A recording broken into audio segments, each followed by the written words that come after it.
Welcome to the Time Capsule Show, where we explore the meaning of life in the 21st century through the eyes of people just like you and me. I'm Monica, And I'm Joerenz. and today we have a special guest, Miss Rasheeda Campbell. She's a grad student and an aspiring journalist. Rasheeda, glad to have you on. Thank you. I'm so happy to be here. So, Rasheeda, can you tell us more about yourself, like your profession, and what inspired you to take this? Well, right now I'm just a full-time grad student. I do an online master's program with Middlesex University. So their main campus is located in London, but they have campuses like everywhere as well. And I'm studying digital journalism. And I aspire to be a journalist. Right now, I do a little bit of freelance writing when I can, and I have a blog, so I'll like contribute to the blog on my own. And when I think about what is why I aspire to be a journalist, it's kind of funny because so I grew up like watching Saturday Night Live and a lot of late night television shows, and as a kid, I always wanted to, write, and maybe write for shows like that. And I used to love segments where it was just kind of like the satirical news stuff that they would put on. So I think that seeing that from those late night shows and from shows like Saturday Night Live, that's what led me to actually say maybe I would also want to be an actual journalist since I love writing and all of that. So yeah, I would say that's the reason. Wow, it's great. Was journalism something you always knew you wanted to do as a kid? I I think it was between. I had another profession in mind as well, but journalism later on in my youth, I knew that is definitely something I want to pursue and also want to have a successful career in one day. Yeah, it's a lot of factors that led me to finally realize that. I see. It's really great. If you were, so let's just hypothesize for a second. If you were pursuing a different path, what would you be doing and why would you be doing it? Music is very important in my life. Just growing up and nonstop listening to it, my parents playing it all the time in the house, and they have a bunch of old records and stuff, especially my dad. So I grew up playing the piano, and if I would have, I guess, taken that more seriously and actually thought that maybe I could be an actual musician, I would have gone that route. I'm also currently learning the guitar for fun because being in quarantine and dealing with the pandemic, you have to have something that's going to keep you sane. So Right. yeah, I think music. I would have tried to be a musician for sure.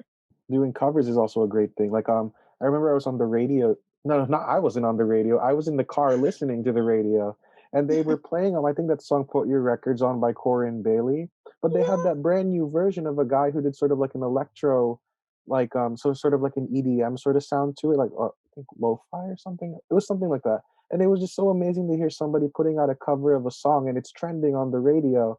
So it's not just about being super not to say that the song's not original, but sometimes you can take things that exist and, make it into something that looks brand new or that can give a new feeling, experience, perspective, and all that. Absolutely, and there's always influence too from like things that have already been created. So it's great that people are, while also still giving credit to the people who created those things. Like for example, other older songs. It's great that people will take on that music and also try to incorporate old things with new things and creating a new sound while also making it, keeping the original sound. It's really cool. But I heard that version, I was like, oh, wow. So I hope that also allows people to listen to Karen Bailey Ray's version and also his version as well, because I think both artists deserve Yeah. the attention. That was so awesome. Sorry. So, Rasheeda, we're now on a segment of the show where we like to call past, present, future. So, how do you see yourself now compared to 5 years ago? I see myself more outgoing, for sure, and taking more risks and not being afraid to just go for something, like any opportunity I get. And if I think that is worth taking, I will take it.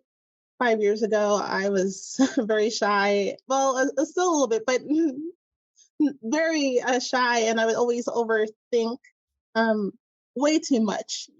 to the point where I would just not put myself out there. So that's what I would say right now. So 5 years from now, what do you hope to accomplish? Or like, how do you see yourself in 5 years? Oh God, I hope I'm like a news correspondent on CNN. That would be great. But I really hope I am able to be seen as an accredited, a serious journalist, able to um, just write about the things that I find passionate about and to inform the public of things going on in the news and just follow in the footsteps that I have some of my like admirers, like certain newscasters that I really admire. So I hope to see myself there in 5 years. So, as an aspiring journalist, have you ever written for like the local papers in your area? No, I haven't. I haven't done any of the local papers.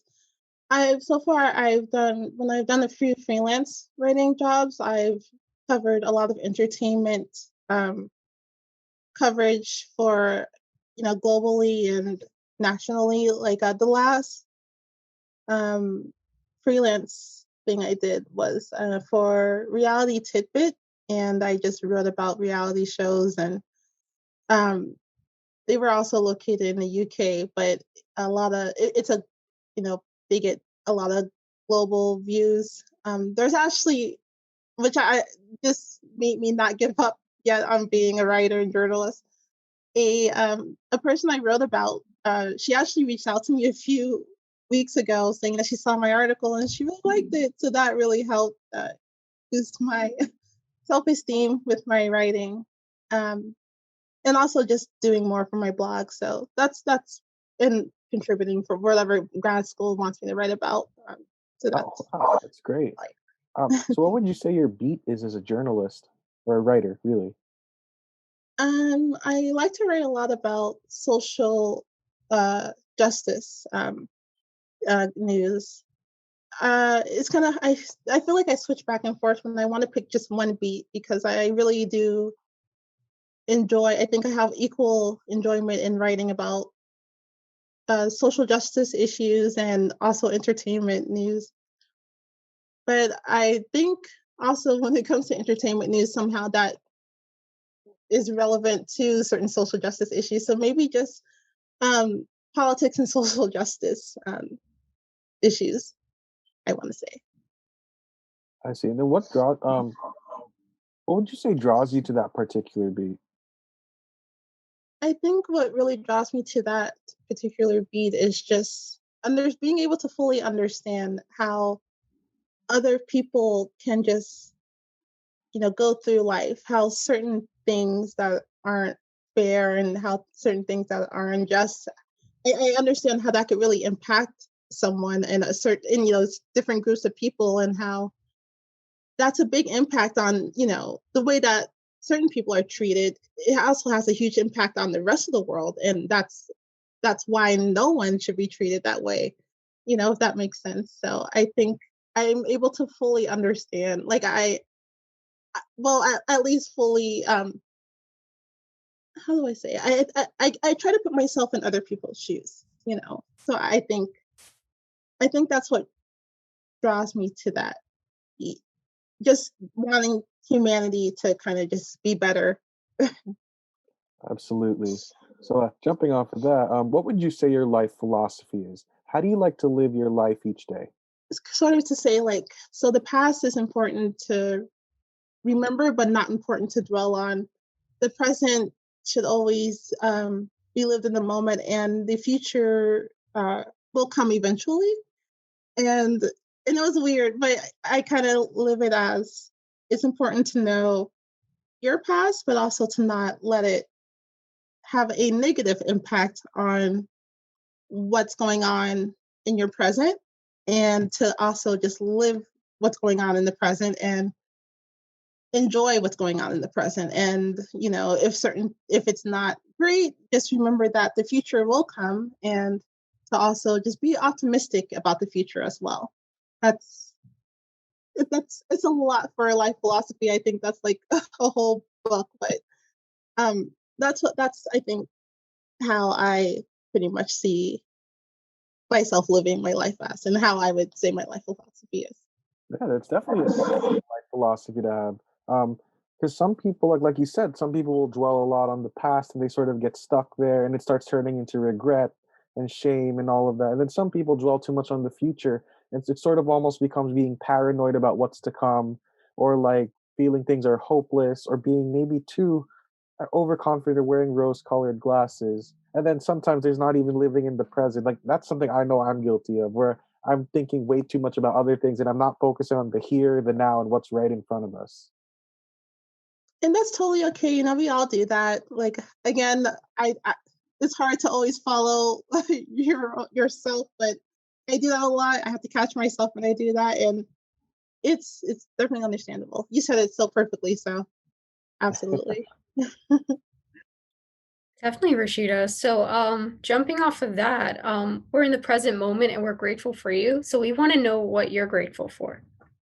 Oh, um, the typical, what you would say, the typical things. My friends, my family. I'm very grateful for everyone who's in my life, and who I can go to when I need help, and to just be able to talk with, and to just just even be able to, I don't know, enjoy guilty pleasures with and watch things with. I feel like that's so important to me. So I'm very thankful for that. It's it's the little things, just the people in my life. I think that's what very that's very important to me. And even though wanting to have certain opportunities and having certain opportunities and jobs, it's wonderful and thankful for that as well. But definitely friends and family for me, no doubt about that. Even acquaintances, little things matter. So Absolutely. So now we've come to the question that's pretty eponymous with the title of our show. If you were to leave something in a time capsule for people to dig up 100 years later, what would you put in there and why? this is definitely on a personal thing, but for me, it would be lipstick, like a little case of lipstick for me. It's really weird, but when I think about the women in my family, I feel like that's like our thing when it comes to, it's just always lipstick um, when going out into the world. And to me, it's very symbolic because it's kind of been like a little part of my identity, and also where, like, my family's identity, I guess, if that can make sense. So for me, I remember when I first like started wearing lipstick, like after seeing my mom and everyone, other women in my family, whoever wearing it, like when going to work and stuff. I like started in high school, and I was just like, okay, this is kind of like, I feel like I am an adult, not an adult, but I'm growing up now. This is this is like the world that I'm entering in, and um I also, with certain things too, like I feel like I would want people to see my lipstick before anything else. That's how, like, you would know that's me. If someone digs it up and sees like a tube of lipstick or anything, I feel like that's how I could be identified. Um, yeah, I hope that made sense. No, yeah, that makes sense. It's sort of like people have their like thing that makes them, and then your thing, and then like the thing that's been passed down through, I guess, your family is lipstick, and that's something that's very important. Thank you again. Perfectly said. So, Rashida, is there like a particular brand that your family would use, or like your favorite color that you most identify with, like red lipstick, pink lipstick, or like a completely different color? Nowadays, I wear black a lot, but I want to say overall, I would identify with red. And that's just because my mother will wear it, my grandmother wore it, a lot of my aunts. I think red for sure. That was always the signature lipstick color. And I always associated that with just like, okay, wow, that's, I just thought, I just, for some reason, idolized that when I saw like the women in my family wearing it. I thought it was just really cool. So red lipstick for sure. So, Rashida, is there anything else you'd like to add or to tell our viewers? I like to say if there's anyone else watching who are also students maybe or who aren't necessarily in the position that they want to be career wise, easier said than done, but you just got to really keep trying. And I really need to listen to what I'm saying myself as well. And to just not let anything just stop you from doing what you want to do. Because again, this you have one life and you just got to put yourself out there if you can. And things are going to come your way as long as you try. All that hard work isn't going to go, down. It's going to pay off. It really is. And I know with the pandemic and the way the world is, things are very scary, but you also have to just try to find the light at the end of the tunnel because it's there. It has to be. There's a reason why you know, that things are going on and everything is happening and that you have the life that you have. So just keep going. Don't give up. Don't let other people or certain things, don't let that uh, deter you, from doing what you want to do because your life is important and what you want to do and who you want to be is the most important thing in the world. It's your story, so definitely you have to tell it. Yeah, that's so true. Rashida, thanks so much for being a part of our time capsule. Thank you to our viewers for watching, and please make sure to like, comment, share, and subscribe. Tune in again next week to meet another amazing addition to our time capsule.